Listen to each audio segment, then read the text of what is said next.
ଅତି ସଂକ୍ଷିପ୍ତ ଉତ୍ତରମୂଳକ ପ୍ରଶ୍ନ। What is the political theory? ରାଜନୀତି ତତ୍ତ୍ୱ କହିଲେ କ'ଣ? ରାଷ୍ଟ୍ରର ଉତ୍ପତ୍ତି, ପ୍ରକୃତି, ବିଭିନ୍ନ ରାଜନୈତିକ ଅନୁଷ୍ଠାନଗୁଡ଼ିକର ପ୍ରକୃତି, ରାଜନୈତିକ ଧାରଣା, ବିକାଶ ବିଷୟରେ ଅନୁଧ୍ୟାନ ଓ ଅନୁସନ୍ଧାନ କରୁଥିବା ସିଦ୍ଧାନ୍ତକୁ ରାଜନୈତିକ ତତ୍ତ୍ୱ କୁହାଯାଏ। ଆଧୁନିକ ଯୁଗରେ ବ୍ୟକ୍ତିବିଶେଷଙ୍କ ରାଜନୈତିକ ଆଚରଣ, କ୍ରିୟା, ପ୍ରତିକ୍ରିୟା ଶୃଙ୍ଖଳିତ ଅଧ୍ୟୟନକୁ ମଧ୍ୟ ରାଜନୈତିକ ତତ୍ତ୍ୱ କୁହାଯାଏ। ତତ୍ତ୍ୱ ଓ ପ୍ରମାଣ ଭିତ୍ତିକ ଉପନୀତ ସିଦ୍ଧାନ୍ତକୁ ମଧ୍ୟ ରାଜନୈତିକ ତତ୍ତ୍ୱ କୁହାଯାଏ। ରାଜନୀତି ତତ୍ତ୍ୱର ପ୍ରକୃତି କ'ଣ? ରାଜନୀତି ତତ୍ତ୍ୱ କୌଣସି ନିର୍ଦ୍ଦିଷ୍ଟ ରାଷ୍ଟ୍ର ବା ସମାଜ ନିମନ୍ତେ ଉଦ୍ଦିଷ୍ଟ ନୁହେଁ। ଏହା ସମଗ୍ର ମାନବ ସମାଜ ପାଇଁ ପ୍ରୟୋଜନ ଅଟେ। ଏହା ବର୍ଣ୍ଣନାଧର୍ମୀ, ଲକ୍ଷ୍ୟଭିତ୍ତିକ ଅଟେ। ଏହା ବ୍ୟତୀତ ଘଟଣାବଳୀ ବାସ୍ତବବାଦୀ ସମସ୍ୟା ସମ୍ବନ୍ଧରେ ଆଲୋଚନା କରିଥାଏ। ଏହା ବାସ୍ତବବାଦୀ ଅଭିଜ୍ଞତା ଭିତ୍ତିକ ଅଟେ। ରାଜନୈତିକ ସିଦ୍ଧାନ୍ତ କିପରି ଉତ୍ପନ୍ନ ହୋଇଥାଏ? ପ୍ରାଚୀନ ଗ୍ରୀକ୍ ଦାର୍ଶନିକ ପ୍ଲାଟୋ ଆଦର୍ଶ ରାଷ୍ଟ୍ର ସ୍ଥିତି ବୁଝିବାକୁ ଯାଇ ରାଜନୈତିକ ସିଦ୍ଧାନ୍ତର ଉତ୍ପତ୍ତି ଘଟାଇଥିଲେ। ସେ ଦାର୍ଶନିକ ରାଜା ଓ ଗୁମ୍ଫାର ଦୃଷ୍ଟାନ୍ତ ପରି ଧାରଣା ପ୍ରବର୍ତ୍ତାଇ ଜ୍ଞାନ ଦ୍ୱାରା ପରିଚାଳିତ ଏକ ନ୍ୟାୟପୂର୍ଣ୍ଣ କର୍ମାନୁକ୍ରମିକ ସମାଜରେ ତାଙ୍କରି ବିଶ୍ୱାସକୁ ପ୍ରତିଫଳିତ କରାଇ ରାଜନୈତିକ ସିଦ୍ଧାନ୍ତ ଉତ୍ପତ୍ତି ଘଟାଇଥିଲେ। କାହାକୁ ରାଜନୈତିକ ସିଦ୍ଧାନ୍ତର ଜନକ କୁହାଯାଏ? ଏଥେନ୍ସରେ ଜନ୍ମିତ ଦାର୍ଶନିକ ପ୍ଲାଟୋଙ୍କୁ ରାଜନୈତିକ ସିଦ୍ଧାନ୍ତର ଜନକ କୁହାଯାଏ। ନ୍ୟାୟ, କ୍ଷମତା, ଆଇନ, ଅଧିକାର, ଶାସନ ସମ୍ବନ୍ଧରେ ଚିନ୍ତାଧାରାକୁ ନେଇ ରାଜନୈତିକ ସିଦ୍ଧାନ୍ତର ଉତ୍ପତ୍ତି ପ୍ଲାଟୋ ଘଟାଇଥିବାରୁ ତାଙ୍କୁ ଯଥାର୍ଥରେ ରାଜନୈତିକ ସିଦ୍ଧାନ୍ତର ଜନକ କୁହାଯାଏ। ରାଜନୈତିକ ସିଦ୍ଧାନ୍ତର ମୁଖ୍ୟ ବିଷୟମାନ କ'ଣ? ରାଜନୈତିକ ସିଦ୍ଧାନ୍ତ ନ୍ୟାୟ, ସମାନତା, ଅଧିକାର, ଗଣତନ୍ତ୍ର, ଅନ୍ୟାନ୍ୟ ମୌଳିକ ରାଜନୈତିକ ମୂଲ୍ୟବୋଧର ପ୍ରକୃତି ଅନୁସନ୍ଧାନ କରିଥାଏ। ଏହା ବିଭିନ୍ନ ଚିନ୍ତାଧାରା ଯଥା ଉଦାରବାଦ, ସଂରକ୍ଷଣବାଦ, ସମାଜବାଦ, ନାରୀବାଦ ଆଦିକୁ ପରୀକ୍ଷା କରାଇଥାଏ। ଆଦର୍ଶ ଭିତ୍ତିକ ରାଜନୈତିକ ସିଦ୍ଧାନ୍ତ କ'ଣ? ଆଦର୍ଶ ଭିତ୍ତିକ ରାଜନୈତିକ ସିଦ୍ଧାନ୍ତ ନାଗରିକମାନଙ୍କର ସାଂସ୍କୃତିକ, ସାମାଜିକ, ସମ୍ପ୍ରଦାୟ ମୂଲ୍ୟବୋଧ କିପରି ସରକାରଙ୍କ ଆଦର୍ଶ ରୂପକୁ ଅନୁଭବ କରି ରାଜନୈତିକ ଗଠନାବଳୀକୁ ପ୍ରଭାବିତ କରେ ତାହାରି ଉପରେ ଧ୍ୟାନ ଦେଇଥାଏ। ମୂଲ୍ୟ, ଆଦର୍ଶ ହେଉଛି ଏହି ସିଦ୍ଧାନ୍ତର ମୁଖ୍ୟ ଉପାଦାନ। ଏହି ଧରଣର ସିଦ୍ଧାନ୍ତ ଲୋକଙ୍କ ଉପରେ ଆଧାରିତ। ସେମାନେ ଯାହା ବିଶ୍ୱାସ କରନ୍ତି ତାହା ହେଉଛି ସରକାରଙ୍କ ପାଇଁ ସର୍ବୋତ୍ତମ କାର୍ଯ୍ୟ। ଆଦର୍ଶ ଭିତ୍ତିକ ସିଦ୍ଧାନ୍ତ କ'ଣ? ଏହାର ଉଦାହରଣ ଦିଅ। ଆଦର୍ଶ ଭିତ୍ତିକ ରାଜନୈତିକ ସିଦ୍ଧାନ୍ତ ଏକ ଉଦାହରଣ ହେଉଛି ଆଫଗାନିସ୍ତାନ ନାଗରିକମାନଙ୍କର ସାଂସ୍କୃତିକ ତଥା ସାମାଜିକ ମୂଲ୍ୟବୋଧ। ଆଫଗାନିସ୍ତାନ ସରକାରଙ୍କ ଧାରଣା ଉପରେ କିପରି ପ୍ରଭାବ ପକାଇଥାଏ ତାହାର ଏକ ଅଧ୍ୟୟନ। ଏହି ସିଦ୍ଧାନ୍ତ ମଧ୍ୟରେ ଏହି ଧରଣର ସରକାର ଗଠନ କରିବାରେ ଲୋକଙ୍କ ସମର୍ଥନ କିପରି ସାହାଯ୍ୟ କଲା ତାହା ପରୀକ୍ଷା କରାଯାଇପାରିବ। ପ୍ରମାଣସିଦ୍ଧ ସିଦ୍ଧାନ୍ତ ପଦ୍ଧତି କହିଲେ କ'ଣ ବୁଝ? ଏକ ପ୍ରମାଣସିଦ୍ଧ ସିଦ୍ଧାନ୍ତ ପର୍ଯ୍ୟବେକ୍ଷଣ ଯୋଗ୍ୟ ତଥ୍ୟ ସଂଗ୍ରହ କରି ଯାଞ୍ଚଯୋଗ୍ୟ ଫଳାଫଳ ଉତ୍ପାଦନ କରିବା ଏକ ପୁନରାବୃତ୍ତି ପ୍ରକ୍ରିୟା ସ୍ଥିର କରିଥାଏ। ପ୍ରମାଣସିଦ୍ଧ ଶବ୍ଦ ପ୍ରାଚୀନ ଗ୍ରୀକ୍ ଶବ୍ଦ ଏମ୍ପିରିୟରୁ ଆସିଅଛି, ଯାହାର ଅର୍ଥ ହେଉଛି ଅଭିଜ୍ଞତା। ଏହି ଧରଣର ସିଦ୍ଧାନ୍ତ ପରିସଂଖ୍ୟାନ ବିଶ୍ଳେଷଣ ଆବଶ୍ୟକ କରିଥାଏ। ଆଧୁନିକୀକରଣର ସୁଗୁଣ ଦର୍ଶାଅ। ଆଧୁନିକୀକରଣ ମାଧ୍ୟମରେ ସମାଜର ଲକ୍ଷ୍ୟ ସ୍ଥିରୀକୃତ କରାଯାଇ ଏହାର ଆଦର୍ଶକୁ କିଭଳି ହାସଲ କରାଯାଇପାରିବ ସେ ସମ୍ବନ୍ଧରେ ଅବଗତ କରାଇଥାଏ। ଏହା ଉଭୟ ବିକଶିତ ଓ ବିକାଶଶୀଳ ରାଷ୍ଟ୍ରମାନଙ୍କର ଲକ୍ଷ୍ୟ ସ୍ଥିର ହାସଲ ହେବା ନିମନ୍ତେ ଧାରଣା ସୃଷ୍ଟି କରିପାରିଥାଏ। ପାରମ୍ପରିକ ରାଜନୈତିକ ତତ୍ତ୍ୱ କ'ଣ? ଖ୍ରୀଷ୍ଟପୂର୍ବ ଷଷ୍ଠ ଶତାବ୍ଦୀରେ ଗ୍ରୀକ୍ ଓ ରୋମରେ ସୃଷ୍ଟି ହୋଇଥିବା ରାଜନୈତିକ ଧାରଣା, ସିଦ୍ଧାନ୍ତ, ମତବାଦକୁ ପାରମ୍ପରିକ ରାଜନୈତିକ ତତ୍ତ୍ୱ କୁହାଯାଏ। ଏହି ଧରଣର ତତ୍ତ୍ୱ ମୁଖ୍ୟତଃ ରାଜନୈତିକ ଦର୍ଶନ ଦ୍ୱାରା ପ୍ରଭାବିତ ହୋଇଥାଏ।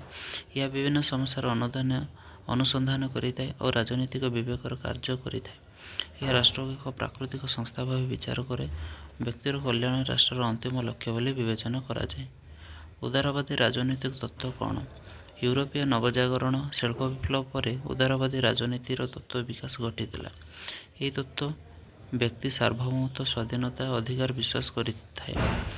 ଯେଉଁ ସରକାର ବ୍ୟକ୍ତିର ସ୍ୱାଧୀନତାରେ ଯେତେ କମ୍ ହସ୍ତକ୍ଷେପ କରେ ସେ ସେତେ ଉତ୍କୃଷ୍ଟ ବୋଲି ମତ ଦେଇଥାଏ। ପ୍ରତ୍ୟେକ ସମାଜକୁ ସାମାଜିକ, ରାଜନୈତିକ, ଅର୍ଥନୈତିକ, ଧାର୍ମିକ, ବୌଦ୍ଧିକ କ୍ଷେତ୍ରରେ ପୂର୍ଣ୍ଣ ସ୍ୱାଧୀନତା ପ୍ରଦାନକୁ ଏହା ଗୁରୁତ୍ୱ ଦେଇଥାଏ। ମାର୍କ୍ସବାଦୀ ରାଜନୈତିକ ତତ୍ତ୍ୱ କ'ଣ?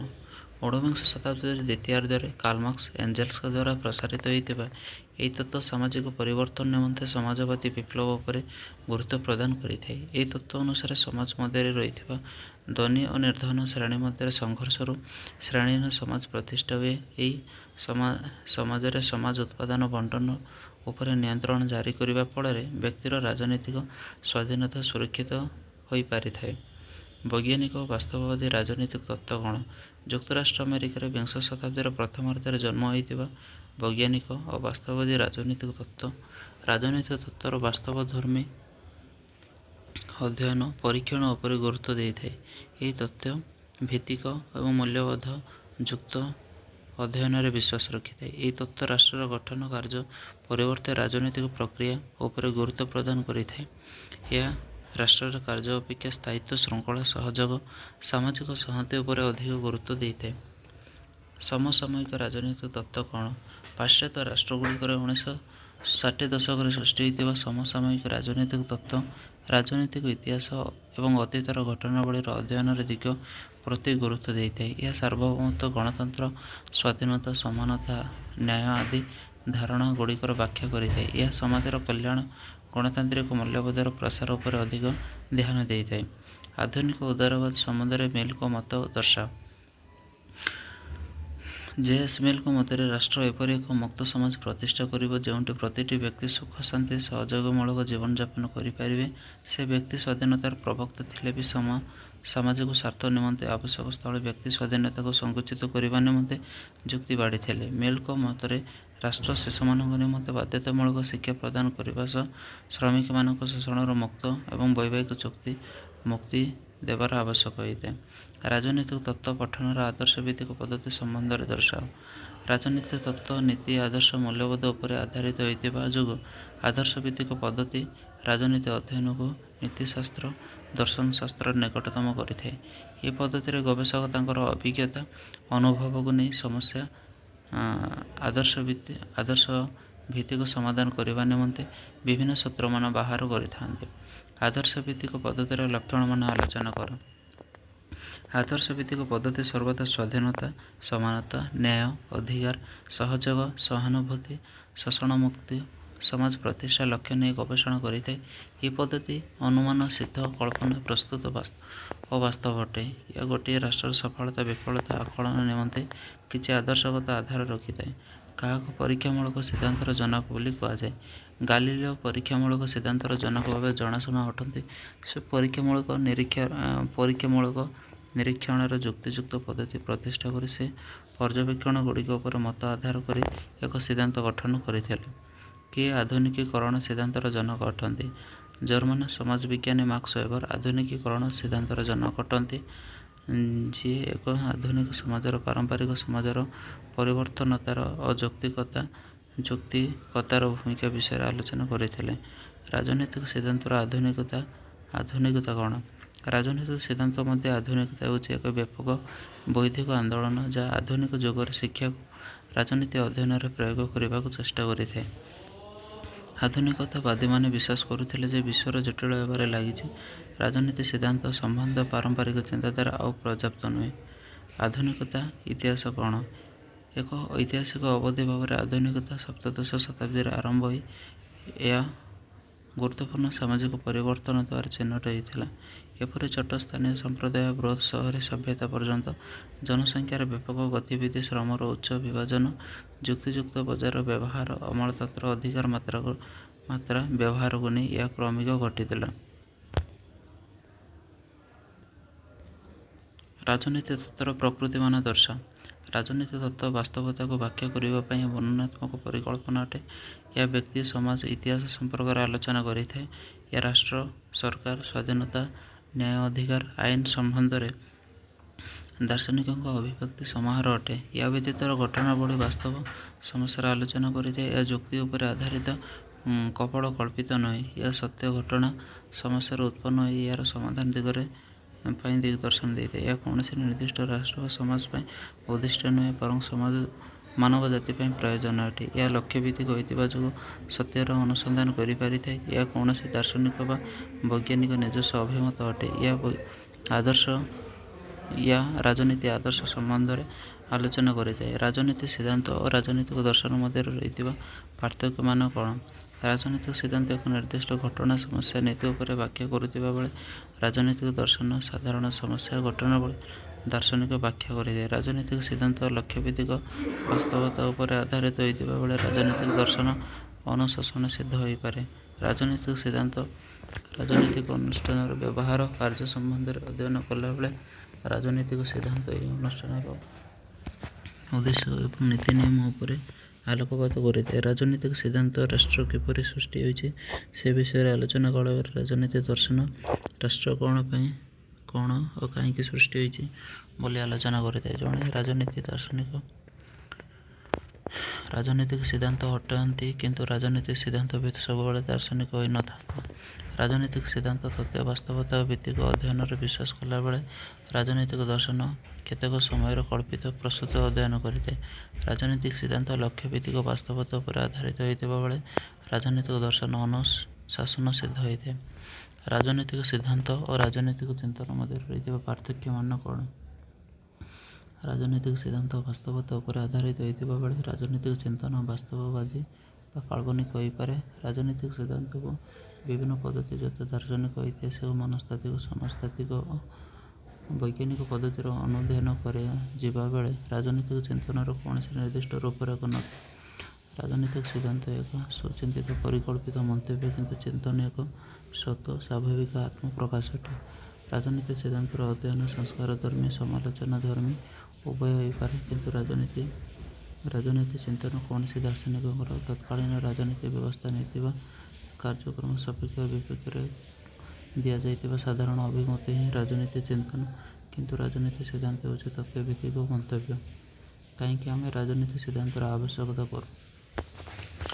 ରାଜନୀତି ସିଦ୍ଧାନ୍ତ ସମାଜର ବିଭିନ୍ନ ସମସ୍ୟା, ତ୍ରୁଟି, ବିଚ୍ୟୁତି ଉଦ୍ଘାଟନ କରି ଆବଶ୍ୟକ ସଂଶୋଧନ କରିଥାଏ। ଏହି ରାଜନୈତିକ ଧାରଣା ସମ୍ବନ୍ଧରେ ସ୍ପଷ୍ଟ ଅଭିମତ ପୋଷଣ କରିଥାଏ। ଏହା ରାଷ୍ଟ୍ର ଓ ସରକାର ସମ୍ବନ୍ଧରେ ଅବଗତ କରାଇଥାଏ। ଏହା ବ୍ୟତୀତ ଆଦର୍ଶ ନୀତିକୁ ପ୍ରୟୋଗ କରି ବର୍ତ୍ତମାନ ସମସ୍ୟାର ସମାଧାନ କରିଥାଏ। ରାଜନୀତି ସିଦ୍ଧାନ୍ତ ରାଜନୀତି ବିଜ୍ଞାନକୁ ସମୃଦ୍ଧ କରିଥାଏ।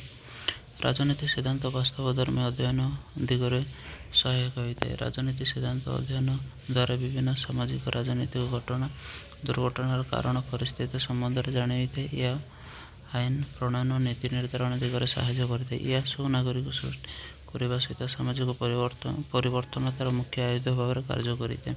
ରାଜନୈତିକ ସିଦ୍ଧାନ୍ତ ସମାଜ ମଧ୍ୟରୁ ଦୁର୍ନୀତି, ବେରୋଜଗାର, ଦାରିଦ୍ର୍ୟତା, ଗୋଷ୍ଠୀ ସଂଘର୍ଷ, ଆତଙ୍କବାଦୀ, ପରିବେଶ ପ୍ରଦୂଷଣ ଭଳି ସମସ୍ୟାର ସମାଧାନ ଦିଗରେ ସାହାଯ୍ୟ କରିପାରିଥାଏ। ତେଣୁ ଆମେ ରାଜନୀତି ସିଦ୍ଧାନ୍ତର ଆବଶ୍ୟକତା କରିଥାଉ।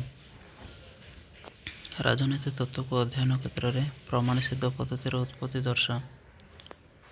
ବିଂଶ ଶତାବ୍ଦୀ ସମୟରେ ପାରମ୍ପରିକ ଆଦର୍ଶଗତ ପଦ୍ଧତିର ବିପରୀତଧର୍ମୀ ଭାବରେ ପ୍ରମାଣସିଦ୍ଧ ପଦ୍ଧତିର ଉତ୍ପତ୍ତି ଘଟିଥିଲା। ରାଜନୈତିକ ତତ୍ତ୍ୱ ଅଧ୍ୟୟନ କ୍ଷେତ୍ରରେ ଏହି ପ୍ରମାଣସିଦ୍ଧ ବିଜ୍ଞାନସମ୍ମତ ପଦ୍ଧତି ଏକ ସମସାମୟିକ ପଦ୍ଧତି ରୂପେ ଆତ୍ମପ୍ରକାଶ କରିଥିଲା। ଦ୍ୱିତୀୟ ବିଶ୍ୱଯୁଦ୍ଧ ବହୁ ପୂର୍ବରୁ ପ୍ରମାଣସିଦ୍ଧ ବୈଜ୍ଞାନିକ ସମ୍ମତ ପଦ୍ଧତି ଉଦ୍ଭୁତ ଘଟିଥିଲା। ବ୍ରିଟିଶ ଦାର୍ଶନିକ ଗ୍ରାହାମ ବେଲ୍ସ ରାଜନୀତି ଅଧ୍ୟୟନର ପରମ୍ପରାଗତ ପଦ୍ଧତିକୁ ବିରୋଧ କରି ବାସ୍ତବଧର୍ମୀ ଅଧ୍ୟୟନ ଉପରେ ଗୁରୁତ୍ୱାରୋପ କରି ପ୍ରମାଣସିଦ୍ଧ ପଦ୍ଧତି ଉତ୍ପତ୍ତି ଘଟାଇବାରେ ସହାୟକ ହୋଇଥିଲେ। 1970 ମସିହାରେ ଆମେରିକାର ରାଜନୀତି ବିଜ୍ଞାନୀମାନେ ରାଜନୀତି ଗବେଷଣାକୁ ଆଦର୍ଶ ମୂଲ୍ୟବୋଧଠାରୁ ଦୂରେଇ ନେଇ ତଥ୍ୟ ଓ ପ୍ରମାଣ ଭିତ୍ତି ଆଗେଇ ନେଇ ପ୍ରମାଣସିଦ୍ଧ ପଦ୍ଧତିର ଉତ୍ପତ୍ତି ଘଟାଇଥିଲେ। 1903 ମସିହାରେ ଆମେରିକାର ଚାର୍ଲ୍ସ ବଟ୍ ମେରିଆମ ଆଦି ପାରମ୍ପରିକ ପଦ୍ଧତିକୁ ବିରୋଧ କରି ପ୍ରମାଣସିଦ୍ଧ ପଦ୍ଧତି ଉତ୍ପତ୍ତି ଘଟାଇଥିଲେ। ରାଜନୈତିକ ତତ୍ତ୍ୱ ଅଧ୍ୟୟନ କ୍ଷେତ୍ରରେ ପ୍ରମାଣସିଦ୍ଧ ପଦ୍ଧତିର ପ୍ରକୃତିମାନ ସମ୍ବନ୍ଧରେ ଆଲୋଚନା କର। ପ୍ରମାଣସିଦ୍ଧ ପଦ୍ଧତି ରାଜନୀତି ତତ୍ତ୍ୱର ଗବେଷଣାକୁ ଲକ୍ଷ୍ୟଭିତ୍ତିକ କରିବା ଉପରେ ଗୁରୁତ୍ୱ ପ୍ରଦାନ କରିଥାଏ। ଏହା ବର୍ଣ୍ଣନାଧର୍ମୀ ବିଶ୍ଳେଷଣାତ୍ମକ ଅଧ୍ୟୟନ ପରିବର୍ତ୍ତେ ନିର୍ଦ୍ଦିଷ୍ଟ ସମସ୍ୟାର ସମାଧାନ ଉପରେ ଗୁରୁତ୍ୱାରୋପ କରିଥାଏ। ଏହି ପଦ୍ଧତି ରାଜନୈତିକ ଗବେଷଣାକୁ କଳ୍ପନାବିଳାସୀ ନ କରି ବାସ୍ତବ ଓ ପ୍ରମାଣସିଦ୍ଧ ଭାବେ ଆଗେଇ ନେଇଥାଏ। ଏହି ପଦ୍ଧତି ରାଜନୀତି ଅଧ୍ୟୟନ ନିମନ୍ତେ ଆନ୍ତଃବିଷୟକ ଅଧ୍ୟୟନ ଉପରେ ଗୁରୁତ୍ୱାରୋପ ଦେଇଥାଏ। ଏହି ପଦ୍ଧତି କ୍ଷମତା ଭିତ୍ତିକ ଅଧ୍ୟୟନକୁ ସମ୍ପୂର୍ଣ୍ଣ ଭାବରେ ଗୁରୁତ୍ୱତା ଦେଇଥାଏ। ଏହି ପଦ୍ଧତି ସାମାଜିକ ସମସ୍ୟା, ମୂଲ୍ୟବୋଧ ଭିତ୍ତିକ ଗବେଷଣା ତଥା ଅଧ୍ୟୟନ ଉପରେ ପ୍ରାଥମିକ ଗୁରୁତ୍ୱ ପ୍ରଦାନ କରିଥାଏ। ଏହି ପଦ୍ଧତି ବିଭିନ୍ନ ରାଜନୈତିକ ଗୁଣାବଳୀର ଯୁକ୍ତିଯୁକ୍ତ ପର୍ଯ୍ୟବେକ୍ଷଣ, ଯାଞ୍ଚ ଓ ପରୀକ୍ଷଣ କରିବା ଉପରେ ବିଶ୍ୱାସ ରଖିଥାଏ। ଆଦର୍ଶ ଭିତ୍ତିକ ପଦ୍ଧତିର ଉତ୍ପତ୍ତି ସମ୍ବନ୍ଧରେ ଆଲୋଚନା କର। ଆଦର୍ଶ ଭିତ୍ତିକ ପଦ୍ଧତିର ଉତ୍ପତ୍ତି ସମ୍ବନ୍ଧରେ ଆଲୋଚନା କର। ଆଦର୍ଶ ଭିତ୍ତିକ ପଦ୍ଧତି ଉତ୍ପତ୍ତି ସମ୍ବନ୍ଧରେ ଆଲୋଚନା କର। ଦାର୍ଶନିକ Leo Strauss discuss the origin of normative approach. ଦାର୍ଶନିକ ଲିଓ ଷ୍ଟାଟ୍ସ ରାଜନୀତି ତତ୍ତ୍ୱ ସମ୍ବନ୍ଧରେ ପାରମ୍ପରିକ ସମକାଳୀନ ଦୃଷ୍ଟିକୋଣ ସହ ଏକ ତୃତୀୟ ଦୃଷ୍ଟିଭଙ୍ଗୀ ସ୍ୱରୂପ ଆଦର୍ଶ ଭିତ୍ତିକ ବା ଦାର୍ଶନିକ ପଦ୍ଧତି ସୃଷ୍ଟି କରିଥିଲେ। ସେହି ରାଜନୈତିକ ତତ୍ତ୍ୱ ଏବଂ ରାଜନୀତି ଦର୍ଶନ ମଧ୍ୟରେ ପାର୍ଥକ୍ୟ ଦର୍ଶାଇଥିଲେ। ଏହା ରାଜନୈତିକ ଚିନ୍ତନର ଦୁଇଟି ଅଙ୍ଗ ବୋଲି ବିଶ୍ୱାସ କରୁଥିଲେ। ଏହି ପଦ୍ଧତି ଗବେଷକ ତାଙ୍କର ଅଭିଜ୍ଞତା ଅନୁଭବକୁ ନେଇ ସମସ୍ୟାର ଆଦର୍ଶ ଭିତ୍ତିକ ସମାଧାନ କରିବା ନିମନ୍ତେ ସୂତ୍ର ବାହାର କରିଥାନ୍ତି। ଯେପରିକି ପ୍ଲାଟୋଙ୍କ ଆଦର୍ଶ ରାଷ୍ଟ୍ର ଗଠନ ନିମନ୍ତେ ଦାର୍ଶନିକ ରାଜା ହେବା, କେକୋ ୟୁରୋପୀୟ ରାଷ୍ଟ୍ର ସଂଘ ଚିନ୍ତନ, ଗାନ୍ଧୀବାଦୀଙ୍କ ରାମରାଜ୍ୟ ଆଦର୍ଶ ଭିତ୍ତିକ ପଦ୍ଧତି ଅଧ୍ୟୟନ ନମୁନା ଅଟନ୍ତି। ରାଜନୀତି ତତ୍ତ୍ୱ, ନୀତି, ଆଦର୍ଶ, ମୂଲ୍ୟବୋଧ ଉପରେ ପର୍ଯ୍ୟବେସିତ ହୋଇଥିବା ଯୋଗୁଁ ଏହି ପଦ୍ଧତି ରାଜନୈତିକ ଅଧ୍ୟୟନକୁ ନୀତିଶାସ୍ତ୍ର ଏବଂ ଦର୍ଶନ ଶାସ୍ତ୍ର ନିକଟରେ ରହିଥାଏ। ବିଭିନ୍ନ ଅନୁଷ୍ଠାନମାନଙ୍କରେ ଏପରି ବିଶ୍ଳେଷଣାତ୍ମକ ବର୍ଣ୍ଣନାତ୍ମକ ମୂଲ୍ୟାଙ୍କନ ଆଦର୍ଶ ରାଜନୈତିକ ତତ୍ତ୍ୱ ଦୃଷ୍ଟି ମୂଳ ଲକ୍ଷ୍ୟ ଅଟେ। ଏହି ପଦ୍ଧତିର ଅଧ୍ୟୟନର ପରୀକ୍ଷାଗାର ଅପେକ୍ଷା ପୁସ୍ତକାଗାର ଭୂମିକା ଅଧିକ ଗୁରୁତ୍ୱ ବହନ କରିଥାଏ। ଏହି ପଦ୍ଧତି ଅଣ-ରାଜନୈତିକ ସମ୍ବିଧାନ ବହିର୍ଭୂତ ଉପାଦାନ ସମୂହ ଉପରେ ପ୍ରାୟତଃ ଗୁରୁତ୍ୱ ଦେଇଥାଏ। ଆଦର୍ଶ ଭିତ୍ତିକ ପଦ୍ଧତିର ମୌଳିକ ନୀତି ସମ୍ବନ୍ଧରେ ଆଲୋଚନା କର। Discuss the basic principle of normative approach. ଆଦର୍ଶ ଭିତ୍ତିକ ପଦ୍ଧତିର ମୌଳିକ ନୀତିମାନ ସମ୍ବନ୍ଧରେ ଆଲୋଚନା କର। ଆଦର୍ଶ ଭିତ୍ତିକ ପଦ୍ଧତିର ମୌଳିକ ନୀତି ସମ୍ବନ୍ଧରେ ଦାର୍ଶନିକ Plato, Aristotle, Rousseau, Kant, Hegel, Bentham, Green, J S. Mill ଆଦି ପୁଙ୍ଖାନୁପୁଙ୍ଖ ଭାବରେ ବର୍ଣ୍ଣନା କରିଥିଲେ। ଏହି ପଦ୍ଧତି ରାଜନୈତିକ ଗବେଷଣାକୁ ସଦାସର୍ବଦା କଲ୍ୟାଣ ବିଧାନ ସହିତ ନାଗରିକମାନଙ୍କର ମଙ୍ଗଳ ଦୃଷ୍ଟିରୁ ବିଚାର କରି ସିଦ୍ଧାନ୍ତ ଉପନୀତ ହୋଇଥିଲେ। ଏହି ପଦ୍ଧତି ଗୋଟିଏ ରାଷ୍ଟ୍ରର ସଫଳତା ବିଫଳତା ଦକ୍ଷତା ଆକଳନ ନିମନ୍ତେ ଆଦର୍ଶଗତ ଆଧାର ରଖିଥିଲା। କୌଣସି ରାଷ୍ଟ୍ରର ମୂଲ୍ୟାଙ୍କନ ବେଳେ ନିର୍ଦ୍ଦିଷ୍ଟ ଆଧାରକୁ ବିଚାରକୁ ନିଆଯାଇଥାଏ ଏବଂ ତାହାର ଅନୁସାରେ ବ୍ୟବସ୍ଥାଗତ କ୍ଷେତ୍ରରେ ତ୍ରୁଟି ସୁଧାରିବା ନିମନ୍ତେ ପରାମର୍ଶ ପ୍ରଦାନ କରାଯାଇଥାଏ। ଏହି ପଦ୍ଧତି ଲକ୍ଷ୍ୟ ଭିତ୍ତିକ ଅଧ୍ୟୟନରେ ବିଶ୍ୱାସ କରିଥାଏ। ଏହା ସର୍ବଦା ସ୍ୱାଧୀନତା, ସମାନତା, ନ୍ୟାୟ, ଅଧିକାର, ସହଯୋଗ, ସହାନୁଭୂତି, ଶୋଷଣ ମୁକ୍ତ ସମାଜ ପ୍ରତିଷ୍ଠା କରି ଆଦର୍ଶଗତ ଲକ୍ଷ୍ୟମାନ ନେଇ ଗବେଷଣାରେ ଲିପ୍ତ ରହିଥାଏ। ଏହି ପଦ୍ଧତି ଗବେଷକ ଜଣେ ସାମାଜିକ ସଂସ୍କାରକ ଭାବେ ରାଜନୈତିକ ସାମାଜିକ ପ୍ରକ୍ରିୟାରେ ସଂସ୍କାର ଆଣିବା ନିମନ୍ତେ ପରାମର୍ଶ ଦେଇଥାନ୍ତି। ଏହି ପଦ୍ଧତି ସଦାସର୍ବଦା ଶାନ୍ତି, ମୈତ୍ରୀ, ସହଯୋଗ ଉପରେ ଗୁରୁତ୍ୱ ପ୍ରଦାନ କରିଥାଏ। ସାଧାରଣ ବିଶୃଙ୍ଖଳାରୁ ଶୃଙ୍ଖଳା ପ୍ରତିଷ୍ଠା କରିବା ସହିତ ମୁଖ୍ୟ ନୀତି ଅଟେ। ଏହି ପଦ୍ଧତି ଅନୁମାନ ସିଦ୍ଧ, କଳ୍ପନା ପ୍ରସ୍ତୁତ ଅବାସ୍ତବ ଅଟେ। ଆଧୁନିକୀକରଣ କହିଲେ କ'ଣ ବୁଝ? ଆଧୁନିକୀକରଣ ହେଉଛି ଏକ ସାମାଜିକ ଆନ୍ଦୋଳନ, ଯାହାଦ୍ୱାରା ସମାଜ ଏକ ସରଳ ଭିତ୍ତିଭୂମି ଆଧୁନିକ ଜ୍ଞାନ ପରିପୁଷ୍ଟ ସାମାଜିକ ସ୍ତରକୁ ଗତି କରିଥାଏ। ବିଂଶ ଶତାବ୍ଦୀର ପ୍ରଥମ ପର୍ଯ୍ୟାୟର ଜ୍ଞାନର ବିସ୍ଫୋରଣ, ବୈଜ୍ଞାନିକ ପ୍ରସାର, ଶିଳ୍ପୀକରଣ, ସହରୀକରଣ, ଶିକ୍ଷାର ପ୍ରସାର, ଗମନାଗମନ ସୁବିଧା ଆଦି ରାଷ୍ଟ୍ର ସାମାଜିକ ଅର୍ଥନୈତିକ ସ୍ଥିତିର ପରିବର୍ତ୍ତନ ଆସି ଆଧୁନିକୀକରଣର ଚିତ୍ର ପ୍ରତିପାଦିତ ହୋଇପାରିଥିଲା। ବିଜ୍ଞାନ ଦ୍ୱାରା ପ୍ରଭାବିତ ପରିବର୍ତ୍ତନକୁ ମଧ୍ୟ ଆଧୁନିକୀକରଣ କୁହାଯାଇଥାଏ। ଆଧୁନିକୀକରଣ ଏକ ଐତିହାସିକ ପ୍ରବାହ ଯାହା ପ୍ରକୃତିର ଲୁକାୟିତ ସମ୍ପଦଗୁଡ଼ିକ ମାନବ ସମାଜର କଲ୍ୟାଣ ଦିଗରେ ବିନିଯୋଗ କରିବା ନିମନ୍ତେ ମଣିଷକୁ ଅଧିକ କ୍ଷମତାଶୀଳ କରାଇଥାଏ। ଆଧୁନିକୀକରଣ ହେଉଛି ଏକ ବିଶେଷ ଧାରଣା, ଆଶା, ଆକାଂକ୍ଷା। ଏହା ମାନବ ସମାଜର ବର୍ଦ୍ଧିତ ଜଟିଳତା ପରିପ୍ରକାଶ କରିଥାଏ। ଏହା ସହିତ ଶାସନତନ୍ତ୍ରର କାର୍ଯ୍ୟ ସହିତ ଜଡ଼ିତ ରହିଥାଏ। ଆଧୁନିକୀକରଣର ମୁଖ୍ୟ ଲକ୍ଷ୍ୟଗୁଡ଼ିକ କ'ଣ? ଆଧୁନିକୀକରଣ ପାରମ୍ପରିକ ସମାଜର ଆଧୁନିକ ମାନବ ସମାଜ ଦିଗକୁ ଗତି କରୁଥିବା ଯୋଗୁଁ ଏହା ଏକ ବିପ୍ଳବାତ୍ମକ ପ୍ରକ୍ରିୟା ଅଟେ। ଏହା ଏକ ନିର୍ଦ୍ଦିଷ୍ଟ ଚିନ୍ତାଧାରା ଦ୍ୱାରା ସଂଗଠିତ ହୋଇ ମାନବିକ ଚିନ୍ତାଧାରା, କାର୍ଯ୍ୟକଳାପର ପ୍ରତିଟି ଦିଗରେ ପରିବର୍ତ୍ତନକୁ ବୁଝାଇଥାଏ। ଏହା ରୂପାନ୍ତରିତ ବିଶ୍ୱସ୍ତରୀୟ ଓ ପ୍ରଗତିମୂଳକ ପ୍ରକ୍ରିୟା ଅଟେ। ଏହାର ମୁଖ୍ୟ ଲକ୍ଷଣ ହେଉଛି ସମସ୍ତ ନାଗରିକଙ୍କୁ ସମାନ ସୁବିଧା ପ୍ରଦାନ କରି ଆଇନ ସମ୍ମୁଖରେ ସମାନ ବିବେଚନା କରାଇବା। ଏହା ରାଜନୈତିକ କାର୍ଯ୍ୟକଳାପରେ ଜନସାଧାରଣମାନଙ୍କୁ ସକ୍ରିୟ ଅଂଶଗ୍ରହଣ କରାଇଥାଏ। ଏହା ଏକ ଦୀର୍ଘସୂତ୍ରୀ ଗ୍ରହଣୀୟ ପ୍ରକ୍ରିୟା ଅଟେ। 11 ନମ୍ବର କ୍ୱେଶ୍ଚିନ୍। ଆଧୁନିକୀକରଣର ସୁଗୁଣମାନ ଦର୍ଶାଅ। ଆଧୁନିକୀକରଣ ଦ୍ୱାରା ରାଷ୍ଟ୍ର ଯେଉଁ ପଦ୍ଧତିରେ ପରିବର୍ତ୍ତିତ ହେବା ଜଣାପଡ଼ିଥାଏ, ଏହା ମାଧ୍ୟମରେ ସମାଜର ଲକ୍ଷ୍ୟ ସ୍ଥିର କରାଯାଇ ଏହାର ଆଦର୍ଶକୁ କିଭଳି ହାସଲ କରାଯାଇପାରିବ ସେ ସମ୍ବନ୍ଧରେ ଅବଗତ କରାଯାଇଥାଏ। ଏହାଦ୍ୱାରା ଫଳପ୍ରଦ ଉପାଦାନ ସମ୍ବନ୍ଧରେ ଜାଣିପାରିବା ସହଜ ହୋଇଥାଏ। ଏହା ମାଧ୍ୟମରେ ରାଜନୈତିକ ସମସ୍ୟାର ସମାଧାନ ସମ୍ବନ୍ଧରେ ଜଣାପାରିଥାଏ। ଏହା ଉଭୟ ବିକଶିତ ଓ ବିକାଶଶୀଳ ରାଷ୍ଟ୍ରମାନଙ୍କର ଲକ୍ଷ୍ୟ ହାସଲ ହେବା ନିମନ୍ତେ ଧାରଣା ସୃଷ୍ଟି କରିଥାଏ। ଆଧୁନିକୀକରଣର ସମସ୍ୟାଗୁଡ଼ିକ ଦର୍ଶାଅ। ବିଶ୍ୱ ସ୍ତରରେ ରହୁଥିବା ବିକାଶଶୀଳ ରାଷ୍ଟ୍ରମାନଙ୍କର ସମୂହ ଉତ୍କଟ ଏବଂ ଦାରିଦ୍ର୍ୟତା ଶିକ୍ଷାର ଅଭାବ ଯୋଗୁଁ ରାଜନୈତିକ ଅଂଶଗ୍ରହଣ ପ୍ରକ୍ରିୟାକୁ ତ୍ୱରାନ୍ୱିତ କରିନପାରି ଆଧୁନିକୀକରଣ ପ୍ରକ୍ରିୟା ପଥରେ ଅନ୍ତରାୟ ସୃଷ୍ଟି କରାଯାଇଥାଏ। କେତେକ ବିକଶିତ ରାଷ୍ଟ୍ରମାନଙ୍କର ଏକଛତ୍ରବାଦ ରାଜତନ୍ତ୍ର ଶାସନ ପ୍ରତିଷ୍ଠା ରହିଥିବା ଯୋଗୁଁ ଉକ୍ତ ରାଷ୍ଟ୍ରଗୁଡ଼ିକର ସାମାଜିକ ସମାନତା, ନ୍ୟାୟ ଏବଂ ଜନସାଧାରଣମାନେ ପାଇପାରିନଥାନ୍ତି, ଯାହାଫଳରେ ରାଜନୈତିକ ଆଧୁନିକୀକରଣ ନିମନ୍ତେ ସମସ୍ୟା ସୃଷ୍ଟି ହୋଇଥାଏ। ଏହା ସାମାଜିକ ଗତିଶୀଳତାକୁ ବିଶ୍ୱାସ କରୁଥିଲେ ହେଁ ସମାଜ ସ୍ତରୀକରଣକୁ ପ୍ରଶ୍ରୟ ଦେଇନଥାଏ। ବିକାଶଶୀଳ ରାଷ୍ଟ୍ରଗୁଡ଼ିକର ଦୀର୍ଘକାଳୀନ ଚଳି ଆସୁଥିବା ପାରମ୍ପରିକ ଜୀବନଶୈଳୀ ଜନସାଧାରଣମାନଙ୍କ ସାମ୍ପ୍ରତିକ ସହଜରେ ପରିତ୍ୟାଗ କରୁଥିବାରୁ ସେହି ରାଷ୍ଟ୍ରଗୁଡ଼ିକର ପ୍ରସ୍ତୁତ ନ ହେବା ଯୋଗୁଁ ଆଧୁନିକୀକରଣ ପ୍ରକ୍ରିୟା ଅନ୍ତରାୟ ସୃଷ୍ଟି କରାଇଥାଏ। ଆଧୁନିକୀକରଣ ଧର୍ମନିରପେକ୍ଷତାକୁ ବିଶ୍ୱାସ କରୁଥିବା ହେତୁ ରକ୍ଷଣଶୀଳତା ସାମ୍ପ୍ରଦାୟିକତା ଏହାକୁ ବିରୋଧ କରିଥାନ୍ତି। ଏହା ଥିଲା ପ୍ରଥମ ୟୁନିଟ୍ର 5 ମାର୍କ କୋଶ୍ଚିନ୍।